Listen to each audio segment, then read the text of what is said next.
हर हर महदेवा सांब सदाशिवा भक्त शुभंकरा आश्रित मंदारा पाहि मां कैलासवासा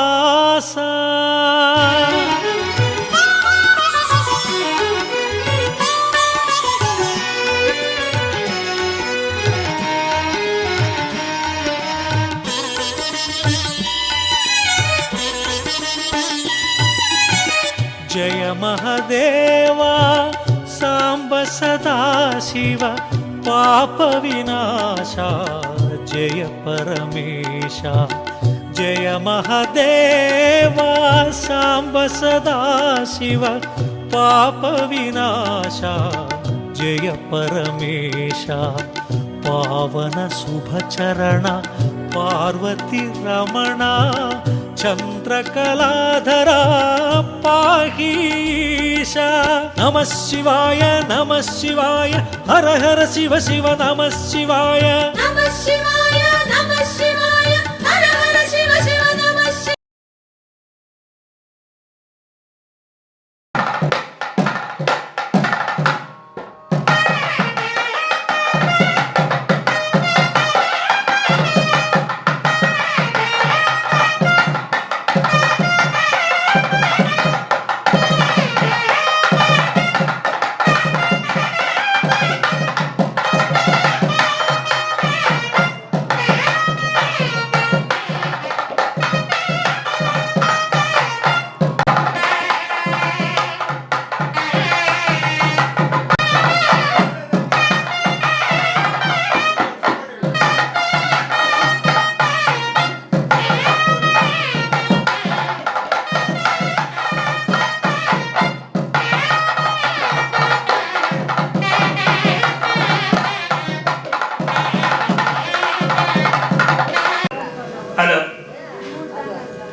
தெளிதேனும் பாலும் பருப்பும் இவை நாளும்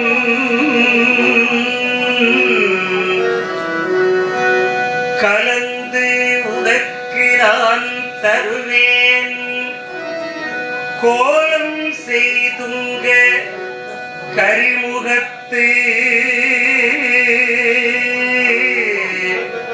தூமணியே நீ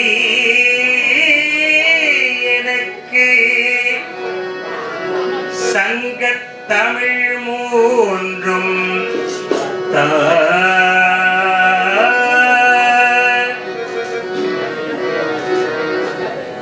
கைத்தலம் நீரை கனி அப்பமோடவை போரே பியக்கரி உடல் அடிப்பேடி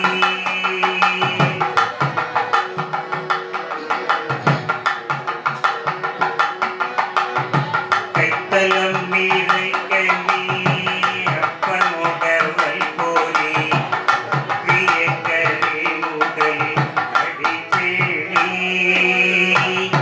கட்டிடும் மாட்டியவர் புத்தியில் உரைப்பவர் கற்பகமேன வீதி கடிவேகும்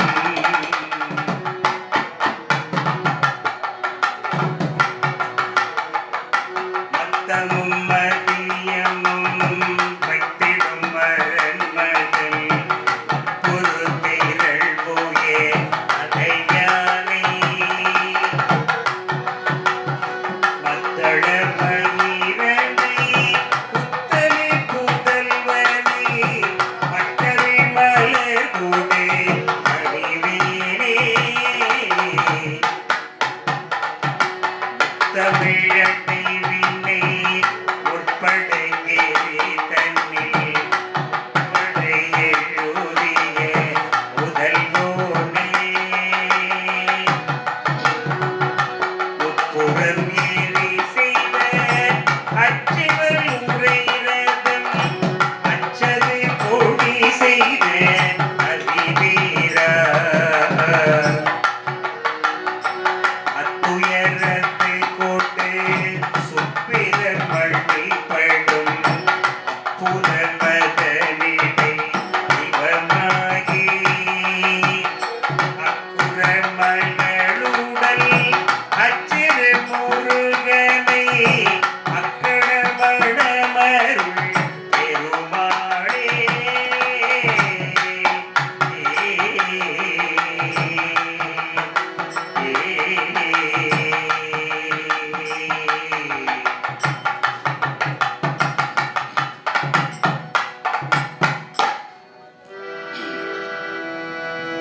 சொல்லாத நாளில்லை சுடர்மிகும் வடிவேலா சுவையான அமுதே செந்தமிழாலே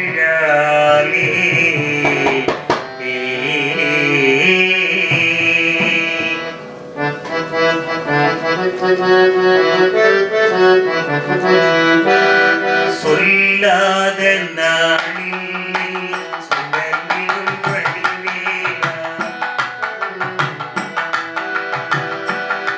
உன்னை சொல்லாத நாளில்லை சுடர்மிகும் வடிவேலா சுவையான அமுதே செந்தமிழாலே உன்னை சொல்லாத நாளில்லை சுடர்மிகும் வடிவேலா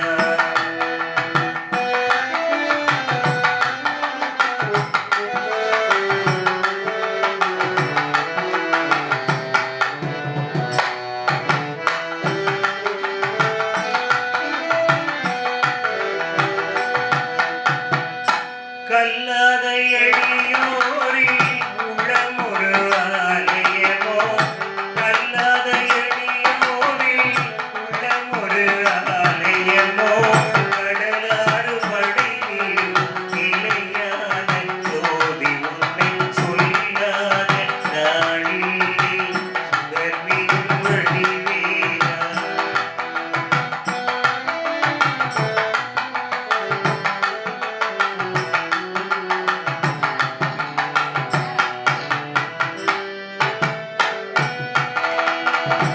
இன்பமும் துன்பமும் நிறைந்த என் வாழ்வில்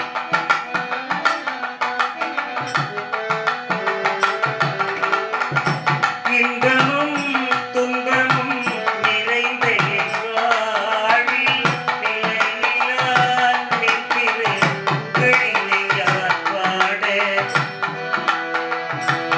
அன்பும் அறநெறியும் அறமும் புறமுலாட அரகர சிவகுருமாய் வருதாய அருதினம் ஒருமுறை வாழ்த்திட உன்னை சொல்லாத நாளில்லை சுடர்மிகும் வடிவேலா சுவையான அமுதே செந்தமிழாலே உன்னை சொல்லாத நாளில்லை சுடர்மிகும் வடிவேலா சுடர்மிகும் வடிவேலா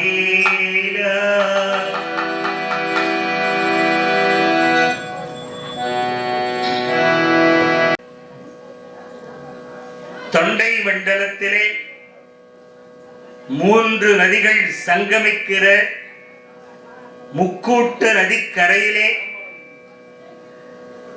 திருக்கோவில் கொண்டு எழுந்தருளப் போகின்ற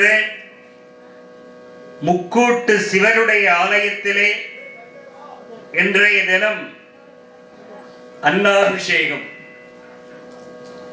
நீங்க இந்த சிவலிங்கத்தை பார்த்தாலேயே ஒரு அரிசி மாதிரி இருக்கும்.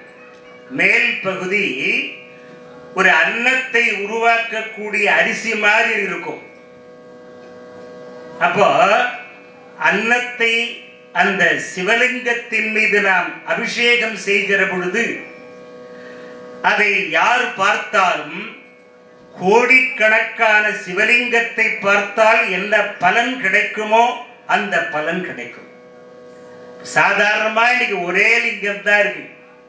ஆனா அன்னாபிஷேகம் செய்து விட்ட பிறகு அங்கே கோடிக்கணக்கான அன்னங்கள் எல்லாம் அந்த சிவலிங்கத்தை மறைத்து அந்த எம்பெருமான் காட்சி தருகிற பொழுது அதை பார்ப்பவர்களுக்கு கோடிக்கணக்கான சிவலிங்கங்களை வணங்கினால் என்ன புண்ணியம் கிடைக்குமோ அந்த புண்ணியம் கிடைக்கும்.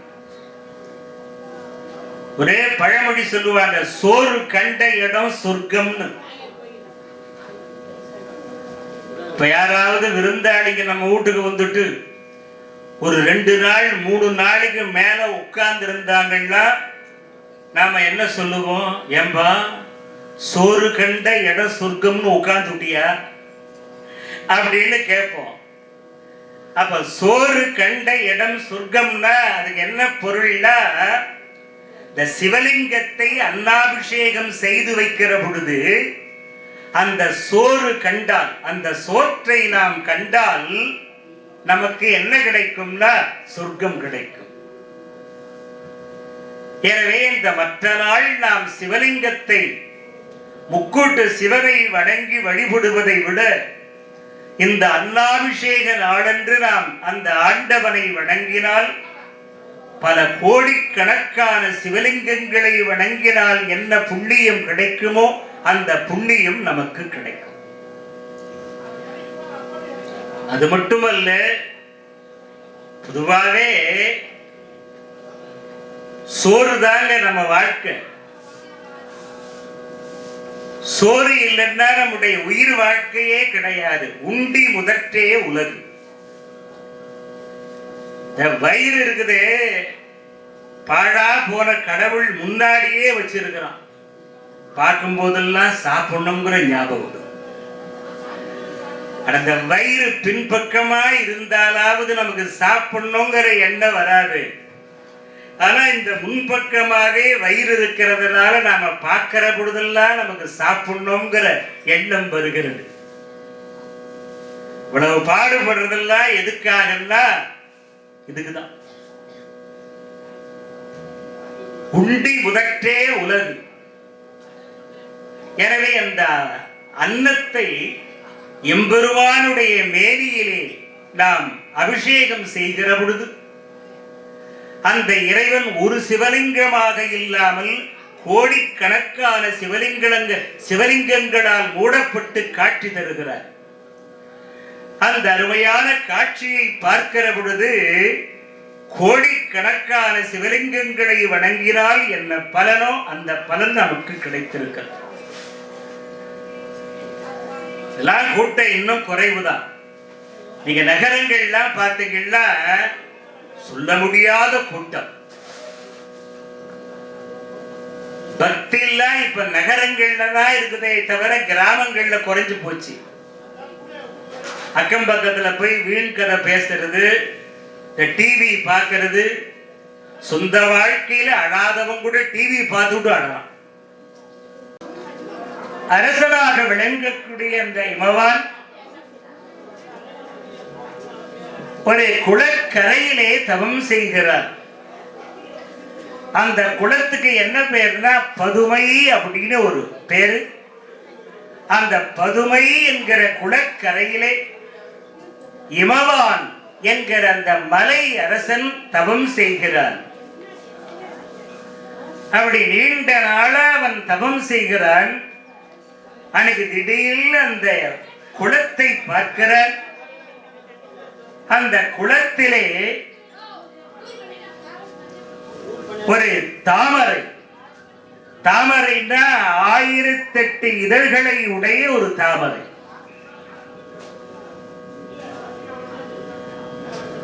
எனவே 1008 இதழ்களை உடைய அந்த தாமரை பூவிலே ஒரு அழகான குழந்தை இருக்கிறது. அந்த குழந்தை யார்? தாட்சாயணியே பார்வதியாக அந்த பூவிலே படுத்து கிடக்கிறார். பதுமை என்ற குளத்திலே 1008 இதழ்களை உடைய ஒரு தாமரை பூவிலே தாட்சாயணி இப்ப பார்வதி என்கிற குழந்தையாக அங்கே அப்படி இருக்கிறாள். உடனே இவன் பார்த்தான், நம்முடைய தவத்துக்கு இணங்கி ஆதி பராசக்தியே பார்வதியாக வந்து இந்த குளத்திலே காட்சி தருகிறாள் அப்படின்னு அந்த குழந்தை எடுத்தான். அந்த குழந்தை எடுத்து பார்க்கிறான், எவ்வளவு அழகு, பராசக்தியே குழந்தையாக வந்திருக்கிறாள் அல்லவா. எனவே அந்த பராசக்தியே குழந்தையாக வந்திருக்கிறாளே, அவ்வளவு அழகு. அதை எடுத்தான். இந்த குழந்தை பராசக்தியினுடைய வடிவம் என்று அந்த குழந்தைக்கு பெயரை வைக்கிறான்.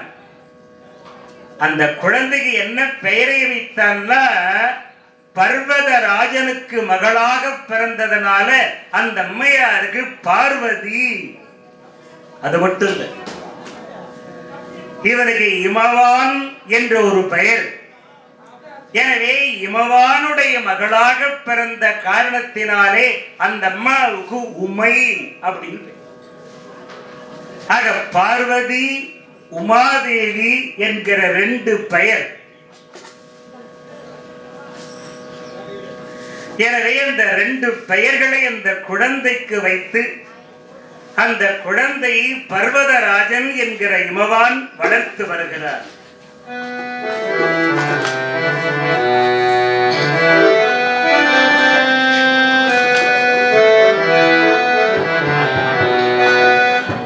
அன்பு நீரை பெண்மகளை ஆசையுடன் தாளாட்டி இன்பமுற பார்வதியா நாமமது சூட்டினரே, நாமமது சூட்டினரே.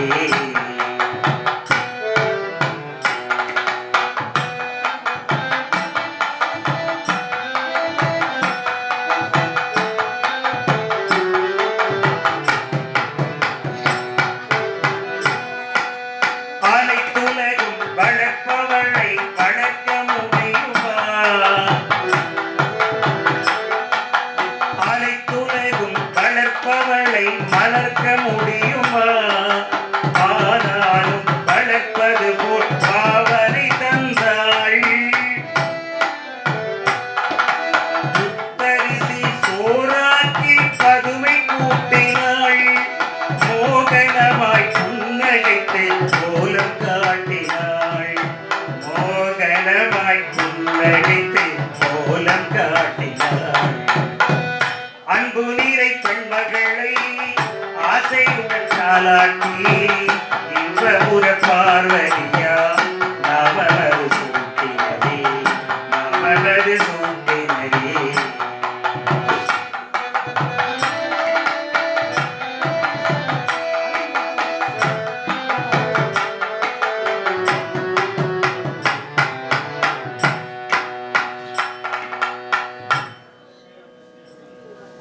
அந்த இமவானுடைய மகளாக பார்வதி உமாதேவி என்ற 2 பெயரிலே அந்த குழந்தை நாளொரு மேனி பொழுதொரு வண்ணமாக வளர்ந்து வருகிறாள். சிறிய வயதிலே இறைவனுடைய நாமத்தை சொல்லி அரகரா மகாதேவா சங்கரா தேவதேவா திரிசூலபாணி உமையொரு வாகனே பொன்னார் வேணியனே என்று அந்த ஆண்டவனுடைய நாமங்களை சொல்லி அந்த குழந்தை வளர்கிறது. இன்னைக்கு எந்த குழந்தையாவது கடவுள் பெயரை சொல்லி வழங்குதா? சினிமா நடிகர்கள், இந்த கிரிக்கெட் விளையாடுறவங்க இவங்க பேரை தான் இன்னைக்கு குழந்தைகள் சொல்லி வளருகிறதே தவிர ஆண்டவனுடைய பெயரை எந்த குழந்தையும் சொல்றதில்லை. அது நாம தான் சொல்லி கொடுக்கணும். பிரம்மா முருகம்மையார் அப்படின்னு பேர். இப்ப பார்த்தாலும் முருகா முருகா முருகா முருகா அப்படின்னு முருகனுடைய பெயரை சொல்லியே அந்த அம்மா வளர்ந்து விட்டாங்க. இந்த அம்மாவுக்கு கல்யாணம் ஆச்சு. ஆக இந்த அம்மாவுக்கு கல்யாணம் ஆன உடனே கணவனுடைய வீட்டிலே காலையில எழுந்த உடனே சாணம் தெளிப்பார். அப்படி காலையில எழுந்து சாணம் தெளிக்கிற பொழுது கூட இந்த அம்மா முருகா முருகா முருகா அப்படின்னுதான் சாணம் தெளிப்பார். ஒரு நாள் மாமியார் இதை பார்த்து விட்டார். மாமியார் இதை பார்த்த உடனே நேரா புள்ளகிட்ட வந்தா, டேய் சம்சாரம் பண்றத பாத்தியா? என்னம்மா காலையில எழுந்தவுடனே முருகா முருகான்னு கூப்பிடுறாளே, கேட்டியாடா? ஆமா கேட்டம்மா. அவ யாரு பெயரை சொல்றா தெரியுமா? மாவ முருகனுடைய பெயரை சொல்றாம்மா. தமிழ் தெய்வம் குண்டுதோர் ஆடக்கூடிய குமரன் கந்தன் கடம்பன் கார்த்திகேயன் அவனுடைய பெயரைத்தானே அவள் சொல்லுகிறாள். இல்லடா, எதிரூட்டுக்காரன் பேர் கூப்பிடுறாடா, அவன் பேர் முருகன். எதிர் வீட்டுக்காரன் பேரை சொல்றாடா. அம்மா அப்படி சொல்லாதீங்கம்மா. இல்லடா, அவன் எதிர் வீட்டுக்காரன் பேரை தான் காலையில எழுந்து சொல்ற. இப்ப என்ன பண்ணலாம்ன்ற, கம்பியை காய வச்சு கொண்டாந்து கொடுக்குற, அவ கையில ஈடான். மறுநாள் காலையில முருகா முருகா முருகான்னு சாடம் தெளிக்கிற. என்ன பண்ணா, அப்படி கம்பியை காய்ச்சி அம்மா கொண்டாந்து கொடுக்குற. பையன் வாங்கினான். அம்மா மருமக கைய பிடிச்சுக்கினான், ஈடான்னா.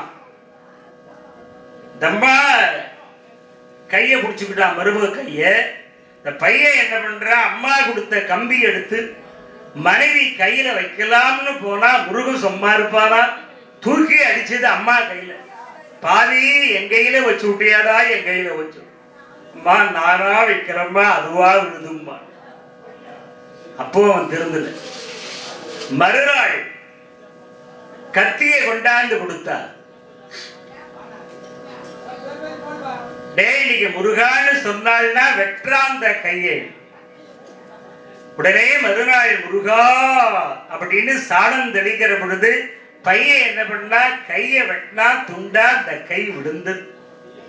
ஆனா அப்ப கூட அந்த அம்மா பாருங்க, முருகனுடைய அந்த நாமத்தை மறக்காமல் முருகா முருகா அப்படின்னு சொன்ன உடனே அந்த வெட்டுப்பட்ட கை மறுபடியும் உழைத்து வந்தது. இந்த திருமுருகாற்று படையிலே நக்கீரர் பாடுகிறார். எனவே சிறிய வயதிலேயே அந்த இறைவனுடைய நாமத்தை சொல்லி வளருகின்ற பக்குவத்தை நாம் குழந்தைகளுக்கு சொல்லித்தர வேண்டும்.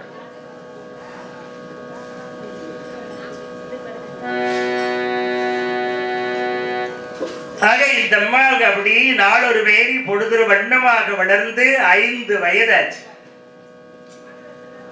ஆக இந்த 5 வயது ஆகிற பொழுது ஏற்கனவே தட்சிணாமூர்த்தி சொல்லி இருக்கிறார், அம்மா 5 வயதிலே நீ என்னை எண்ணி தவம் செய்ய வேண்டும், நான் உன்னை மணந்து கொள்ளுகிறேன்னு சொன்னாரு.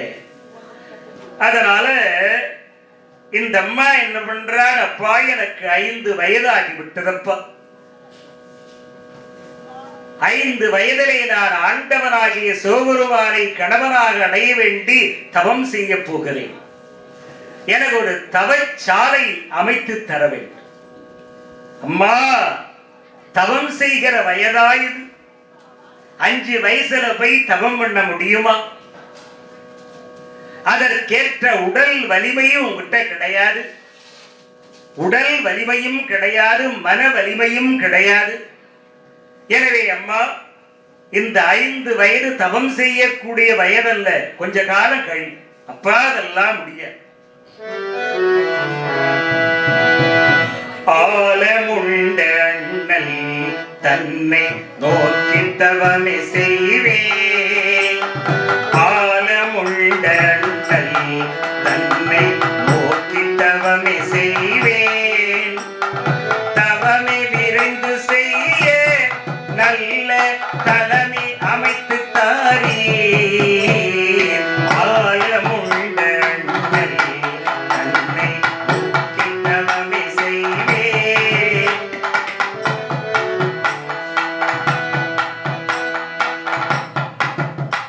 எனக்கு 5 வயது ஆகிவிட்டது. எனவே அந்த ஆண்டவனாகிய சிவனை எண்ணி நான் தவம் செய்யக்கூடிய காலம் வந்துவிட்டது அப்படின்னு சொன்ன பொழுது, அதெல்லாம் முடியாது, தவம் செய்கிற வயது உனக்கு கிடையாதம்மா, எனவே உன்னை நான் தவம் செய்ய விடமாட்டேன். அப்படிலாம் சொல்லாதீங்கப்பா, நான் தவம் செய்யத்தான் போகிறேன். தவம்னா என்னங்க? இந்த தாடி மீசையை வச்சுக்கிட்டு காட்டுல போய் உட்கார்ந்து பண்றதுதான் தவம்னு சில பேர் நினைக்கிறாங்க. அதல்ல.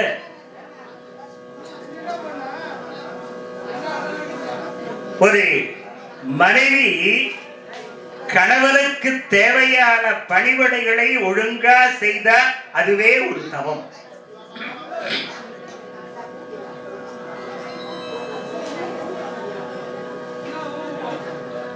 ஒரே காட்டுல ஒரு முனிவர் தவம் பண்ற.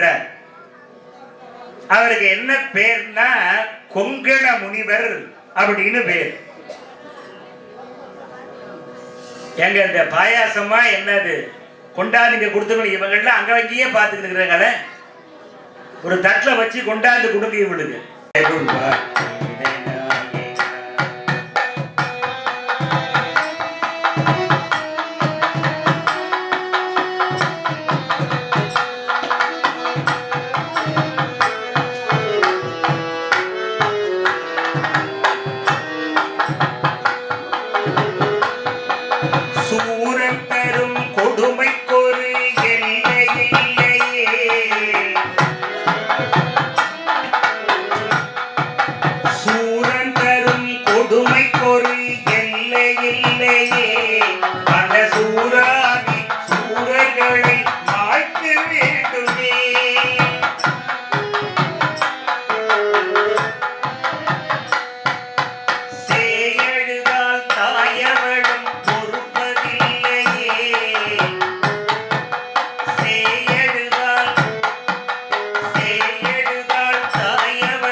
சிவபெருமானே தேவதேவா திரிசூல வாழி அரவா வருடா உமையொரு வாதனே, தேவர்களாகி எங்களுக்கு அரக்கர்கள் செய்கின்ற கொடுமை கொஞ்சமல்ல. எனவே தேவர்கள் அழிக்கப்பட வேண்டுமானால், குறிப்பாக சூரபத்மன், சிங்கமுகாசுரன், தாருகாசுரன் இந்த அரக்கர்கள் எல்லாம் அழிக்கப்பட வேண்டுமானால் உங்கள் இருவருக்கும் குழந்தையாக முருகன் வந்து அவதாரம் பண்ணணும். அந்த முருகனுடைய அவதாரம் நிகழ்ந்தால் தான் இந்த அரக்கர்களின் முடிவுக்கு, அந்த சினத்திற்கு, அந்த ஆணவத்திற்கு ஒரு முற்றுப்புள்ளி வைக்க முடியும் அப்படின்னு அழுகிறார்கள். கவலைப்பட வேண்டாம். நீங்க ஏன் தெரியுமா இவ்வளவு துன்பப்படுகிறீர்கள்? அதற்கு என்ன காரணம்னா, என்னை மதிக்காமல் யாகம் செய்தான் தட்சன்.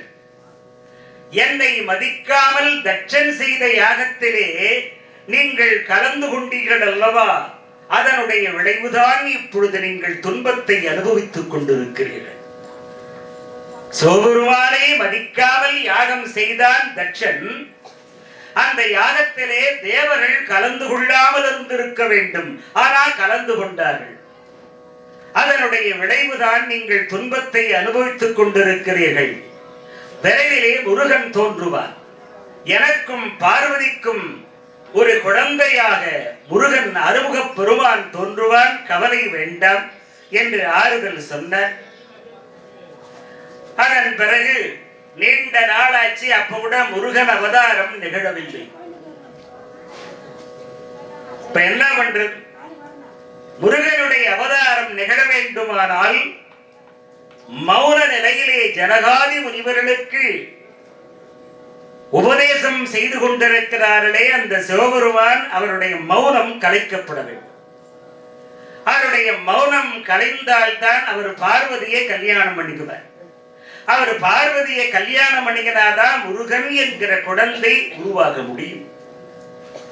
எனவே மன்மதனை அழைத்தார்கள். மன்மதா, நீ உடனே போய் கல்லால மரத்தடியிலே ஜனகாதி முனிவர்களுக்கு சரியை, கிரியை, யோகம், ஞானம் ஆகியவற்றை உபதேசம் செய்து கொண்டிருக்கிறாரே சிவபெருமான், அவருடைய மௌனத்தை கலைக்க வேண்டும். பார்த்தா மன்மதன் சிவனுடைய மௌனத்தை என்னால் கலைக்க முடியாது. என் கையில் இருக்கிற வில்லை தந்தவன் அவரை, எனக்கு அம்புகளை கொடுத்தவனும் அவன்தான். அவன் என்ன பண்ணுவானா, கையில 3 வில்லு வச்சிருக்கிறான். புஷ்பவில், இரும்பு வில், கரும்பு வில், 5 வகையான மலர் கணைகள். அம்பு தெரியுமா, பூவே அம்பா விடுவான். எனவே அந்த மலர் கணைகளை தந்தவன் சிவன். என் கையிலே இருக்கிற வில்லை தந்தவனும் சிவனே. எனவே அந்த சிவன் மீது நான் எந்த தீமையும் நிகழ்த்த மாட்டேன். அவருடைய மௌனத்தை என்னால் கலைக்க முடியாதுன்னா சொன்னா கேள், இது உனக்காக அல்ல, தேவர்களுடைய வாழ்விற்காக. சிவபெருமானுடைய மௌனத்தை கலைத்தால் தான் முருகனுடைய அவதாரம் நிகழும். அண்ணா என்னன்னா அப்படி சொல்றீங்களே அண்ணா?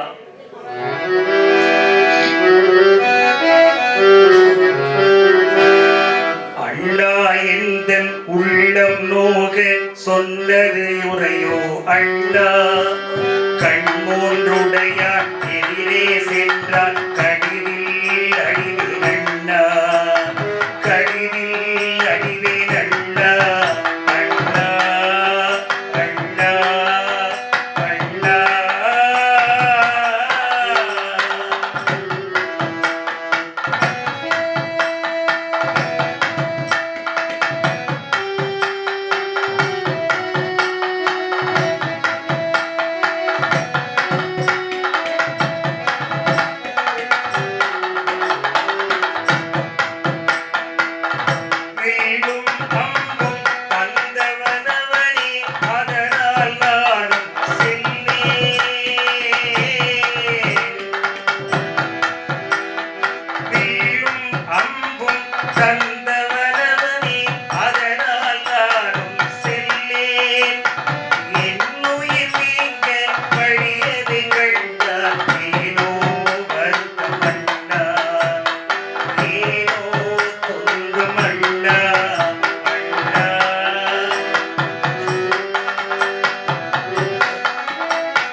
மன்மதனுக்கு அண்ணன்.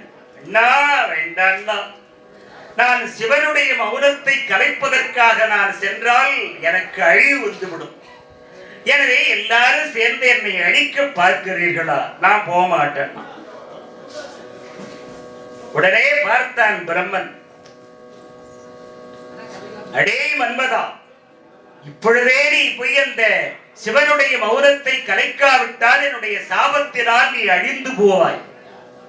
அப்பதான் பார்த்தான் மன்மதன், பிரம்மனால் நாம் அழிவதை விட சிவனால் அழிவது மேல். என்ன, நாய் கடிச்சு சாகிறதை விட ஒரு புலி அடிச்சு செத்தா அது பெருமைதானே. எனவே உங்களால் நான் அழிவதை விட அந்த சிவனால் அழிவது மேல் அப்படின்னு என்ன பண்ணா, சிவபெருமான் மௌனத்தை கலைப்பதற்காக மன்மதன் புறப்படுகிறார். பகத்திலே ரதி தேவி, நம்முடைய அன்பர்கள் கூட காம தகனம் எப்போது? பங்குனி மாசம். மன்மதனுடைய முடிவுக்கு பிறகு அந்த ரதி புலம்புகிற காட்சி நம்முடைய ஊரிலே இருக்கிற நண்பர்கள் எல்லாம் அதை காம தகனம் என்று நிகழ்த்தி காட்டுவார்கள். நம்மா என்ன பண்ணாங்க, சுவாமி நீங்கள் போக வேண்டாம், நீங்க போனா என்ன ஆகும், உங்களுக்கு அழிவு வந்துவிடும், சிவனால் நீங்கள் அழிவீர்கள். உங்கள் கையில இருக்கிற வில்லை தந்தவன் சிவனே, அம்பரா தூணியில் இருக்கிற அம்புகளை தந்தவனும் அவனே. எனவே நீங்கள் தயவு செய்து சிவன் மீது மலர்கணைகளை விடுவதற்காக செல்ல வேண்டாம்.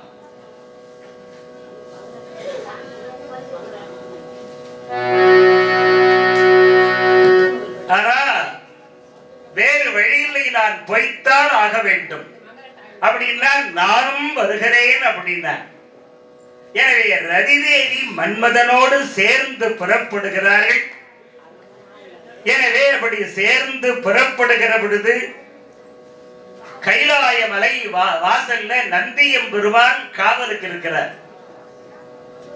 எனவே அந்த நந்தியம் பெருமான் என்ன பண்ணார், நீ மேற்கு கோபுர வாசல் வழியாக உள்ளே போ என்று சொல்ல உடனே மேற்கு கோபுர வாசல் வழியாக ரதிதேவியோடு மன்மதன் உள்ளே புறப்பட்டார். சிவபெருமானுடைய மௌனத்தை கலைப்பதற்காக கையிலே வில்லம்போடு புறப்படுகிறார்.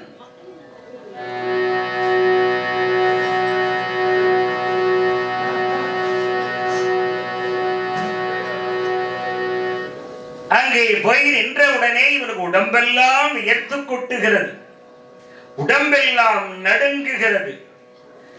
எனவே இவனுக்கு அந்த வில்லை எடுத்து வளைத்து சிவபெருமானுடைய மௌனத்தை கலைக்கிற அந்த தைரியம் வரல. அப்படியே கையெல்லாம் நடுங்குகிறது, உடம்பெல்லாம் வியர்த்து கொட்டுகிறது.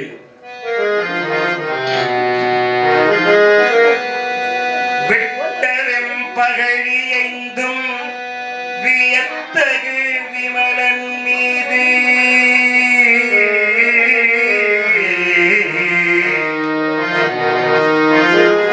பட்டலும் சிறிதே வேளை பார்த்தனல் பார்த்தலோடும் கட்டழல் பொதிந்த நெற்றி கண்ணது கடிதே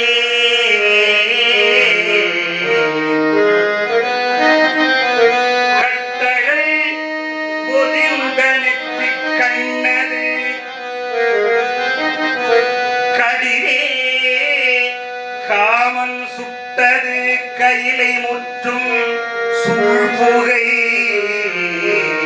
பரவித்தன்னே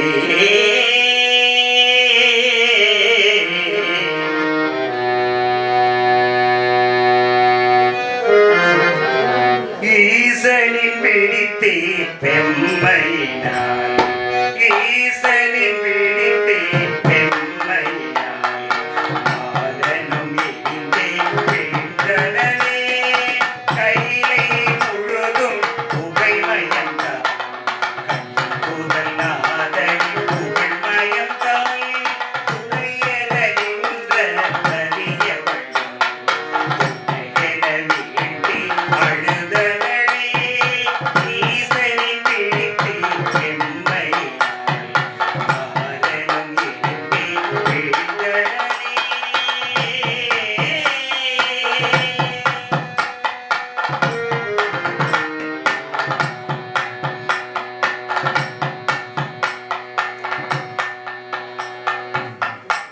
உள்ளே போனவுடனே வில்லை எடுத்தார், அதிலே மலர் கணைகளை புட்டினார், சிவபெருமான் மீது அப்படி விட்டான். உடனே சிவபெருமான் நெற்றிக் கண்ணை திறந்தார். சிவபெருமானுக்கு வலது கண் சூரியன், இடது கண் சந்திரன், நெற்றிக் கண் அக்கினி. எனவே இந்த நெற்றிக் கண்ணை திறந்தார். திறந்தவுடனே அந்த நெருப்பு பொறிகள் பறந்தன. நெருப்பு பொறிகள் பறந்தவுடனே மன்மதனுடைய மேனி அப்படியே எரிந்து சாம்பலாகி. ஆனா பக்கத்திலே இருந்தாளே பத்திரியாகிய ரதிதேவி, அவ எரிய மட்டும்தான் எரிந்தானே தவிர பக்கத்திலே இருக்கிற ரதிதேவியை அந்த நெருப்பு சுடவில்லை. கற்பு கடல் அவள். ஒரு நெருப்பை இன்னொரு நெருப்பு சுடுமா? எனவே ரதிதேவி சுடவில்லை அந்த நெற்றிக்கண் நெருப்பு. ஆனால் மன்மதன் எரிந்து சாம்பலாகிவிட்டார். உடனே ரதிதேவி பார்க்கிறாள், சுவாமி அவராக இந்த காரியத்தை செய்யவில்லை, தேவனுடைய தூண்டுதலால் நிகழ்ந்த காரியம். எனவே தேவர்களுக்காக இந்த கதி ஏற்பட்டு விட்டது. சுவாமி என் கணவரை எனக்கு உடனே மீட்டு தர வேண்டும்.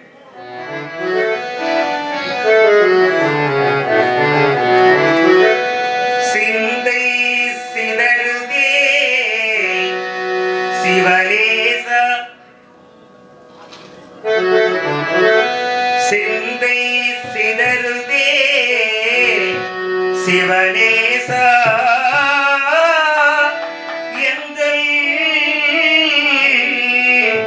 சொந்தம் நீ என்று இருக்கையிலே சிந்தை சிதறுதே சிவலேசா சொந்தம்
இறந்து விட்ட பிறகு அவன் மீது விழுந்து அழலாம்னு பார்த்தா வாரியார் சுவாமி அழகா சொல்லுவார், அங்க பாடி இல்லை, பாடி இல்லாமையே அந்த அம்மா பாடி எழுதாங்களாம்.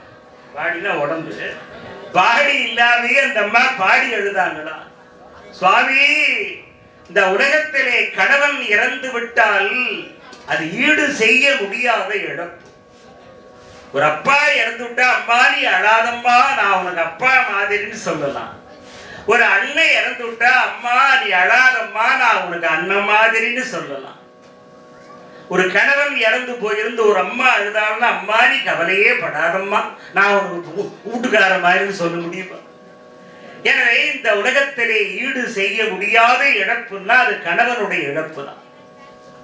கணவனை இழந்தோர்க்கு காட்டுவதில். எனவே அந்த அம்மா அழுதார்கள், சுவாமி, தேவர்களுக்காக வந்து என் கணவனை நான் பறிகொடுத்து விட்டேனே.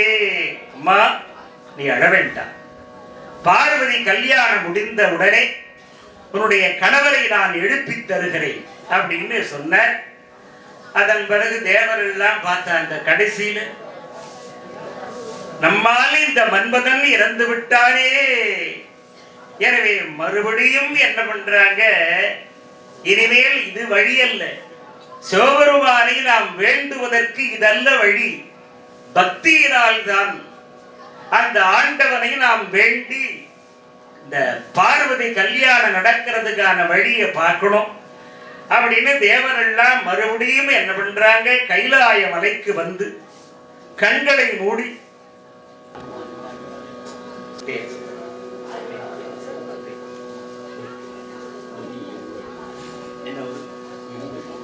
இரும்பேடு மணி அவர்கள்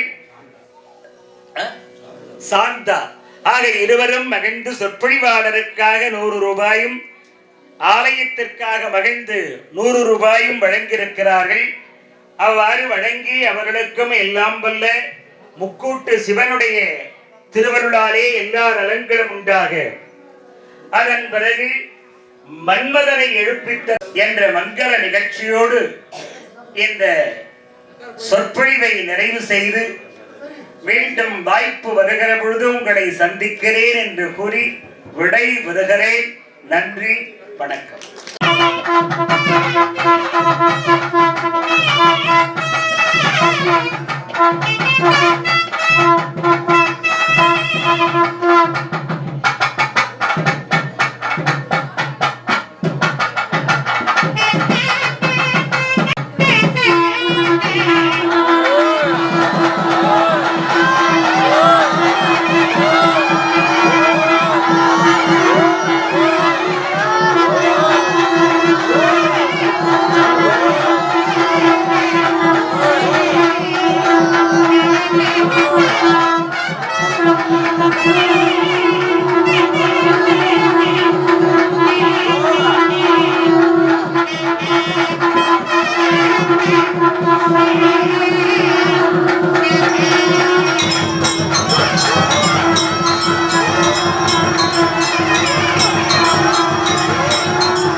మహేశ్వరాయ శివాయ ఓ మహారుద్రాయ శివాయ ఓ మహాకాలాయ శివాయ ఓ మహామంత్రాయ శివాయ ఓ గిరిజానాయక శివాయ ఓ హేమదనాంతక శివాయ ఓ త్రిభువన పాలక శివాయ ఓ ఆశ్రిత రక్షక శివాయ ఓ శృంగ విహారీ శివాయ ఓ గంగాధారి శివాయ ఓ త్రిశూలధారి శివాయ ఓ సంధానకారి శివాయ ఓ నాగాభరణ శివాయ ఓ పార్వతి రమణ శివాయ ఓ పావన చరణ శివాయ ఓ సుందర స్మరణ శివాయ ఓ అక్షయలింగ శివాయ ఓ లోక శుభాంగ శివాయ ఓ పాప విభంగ శివాయ ఓ వృషభతురంగ శివాయ ఓ శ్రీగిరివాస శివాయ ఓ జయ పరమేశ శివాయ ఓ పాప వినాశ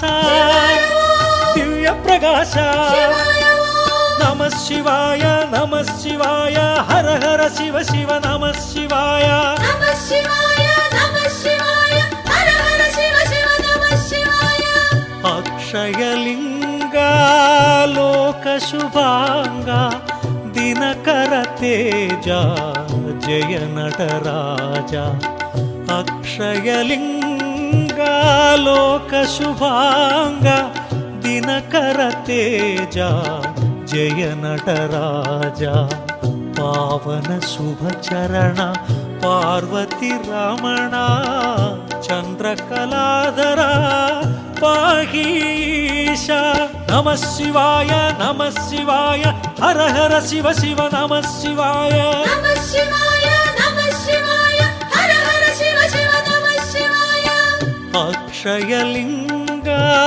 లోక శుభాంగ దినకర తేజ జయ నటరాజ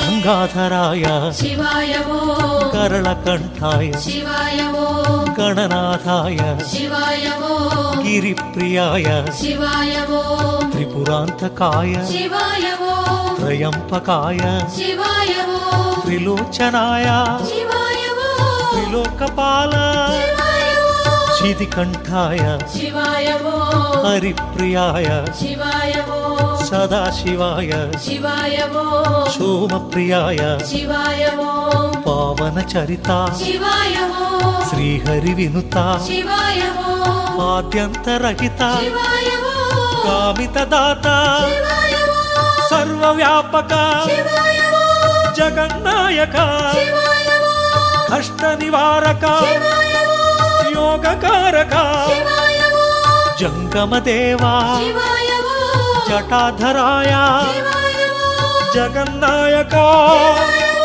జయ జగదీశ శివాయ ఓ నమ శివాయ హర హర శివ శివ నమ శివాయ నమః శివాయ నమః శివాయ హర హర శివ శివ నమః శివాయ జయ పరమేశ కైలాసవాస హిమగిరివాస హే జగదీశ జయ పరమేశ కైలాసవాస హిమగిరివాస హే జగదీశ పావన శుభ చరణ పార్వతి రమణ చంద్రకళాధర పాహీశ నమ శివాయ హర హర శివ శివ నమ శివాయ నమః శివాయ నమః శివాయ హర హర శివ శివ నమః శివాయ జయ పరమేశ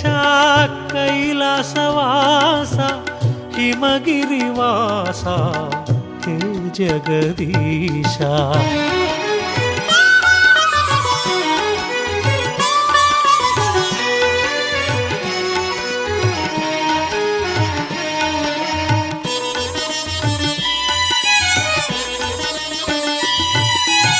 సులోచనాయ శివాయ ఓం సుపూజితాయ శివాయ ఓం సదాశివాయ శివాయ ఓం పరమేశాయ శివాయ ఓం భుజంగభూషణ శివాయ ఓం దురిత నివారణ శివాయ ఓం గిరిజారమణ శివాయ ఓం పావన చరణ శివాయ ఓం హే త్రిపురాంతక శివాయ ఓం హే మదనాంతక శివాయ ఓం గిరిజానాయక శివాయ ఓం ఇల శుభకారక శివాయ ఓం కరిచర్మాంబర శివాయ ఓం సాంబదిగంబర శివాయ ఓం శూలాయుధకర శివాయ ఓం హాలాహలధర శివాయ ఓం అంబికనాథ శివాయ ఓం అక్షయలింగ శివాయ ఓం ఆశ్రిత పాల శివాయ